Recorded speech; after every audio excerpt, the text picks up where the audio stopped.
This is the BritNed converter site at Grain in Kent. It's one end of an undersea cable which links Great Britain and the Netherlands. A cable which can send 1,000 megawatts of power between the two countries. It doesn't look like a nature reserve, but thanks to the environmental work done by BritNed, this site is home to some very precious and very shy creatures. The watervole.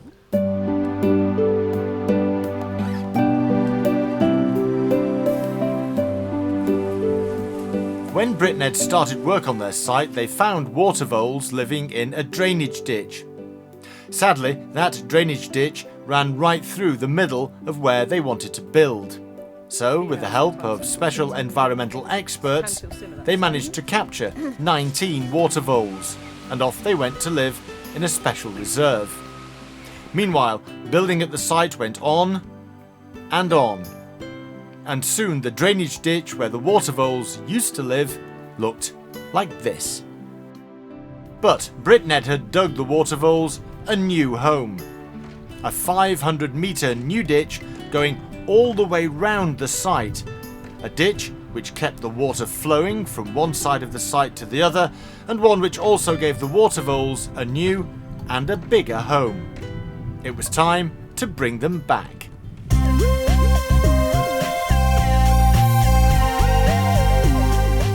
Today we are releasing the watervoles from BritNed back into the mitigation ditch. Basically they've been captured from a ditch that a road was going across, and they've been brought here, held over the winter, and now we're cleaning out the pens and putting them in cages and taking them back to the ditch for release.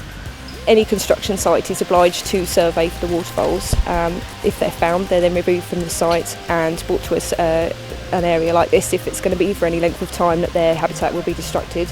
It's important to keep the watervoles there because they're a declining species and we need to protect them by law, and morally it's a good thing to do.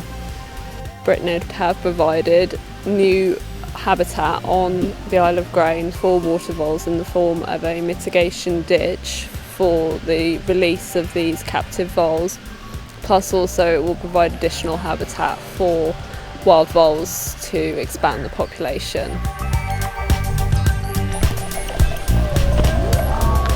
So now they're all loaded up, we're going to head over to the release site. So, the watervoles were on their way home. But there was one big difference. 19 watervoles had been captured and brought to the reserve, but nature had taken its course, and 35 voles were going back to the BritNed site. And here they are, 19 of them back home after just about a year, 16 of them babies born in captivity, but now about to start a new life here at the BritNed interconnector site.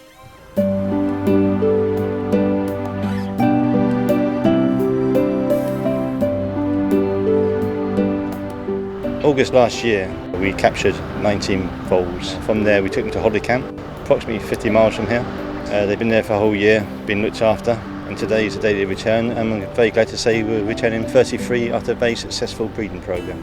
This is a very happy day for BritNed. We've been long awaited for these watervoles after much hard work, and a beautiful day for them to come back as well. I think the future for these voles is excellent. If you can see, we've produced a beautiful mitigation ditch for them. It's got every part it needs. They're being well looked after. RPS will be here for the next 5 years, keeping an eye on their welfare, and anything they need, we will provide.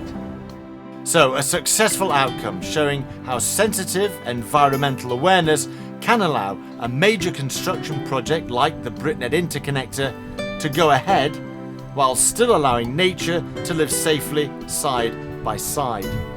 And that's not the end of the story. Just outside the perimeter fence at BritNed, they're starting work on a major new environmental habitat. It may not look much at the moment, but by the time building is complete, this reserved area, built by BritNed, should be home to grass snakes and adders, to great-crested newts, and to a whole host of insects and birds. New neighbours for the BritNed watervoles.